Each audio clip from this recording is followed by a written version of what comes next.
আপনি কি জানেন দক্ষিণেশ্বর কালী মন্দিরটি আসলে এক স্বপ্নের ফল।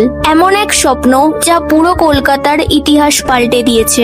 1847 সালে রানী রাসমণি গঙ্গার তীরে মন্দিরটি তৈরি করার সিদ্ধান্ত নেন। কিন্তু এর কারণ কি সেটি জানলে আপনিও চমকে যাবেন।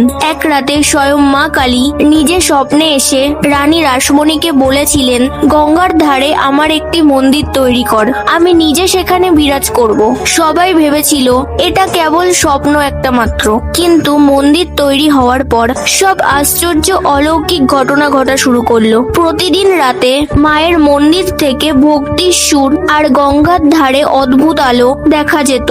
আর এই মন্দিরে এক সময় এসেছিল এক যুবক, তার নাম ছিল শ্রী রামকৃষ্ণ দেব। তিনি এই মন্দিরেই মা কালীর জীবন্ত দর্শন পেয়েছিলেন আর বলেছিলেন, আমি দেখেছি মা হাসছেন।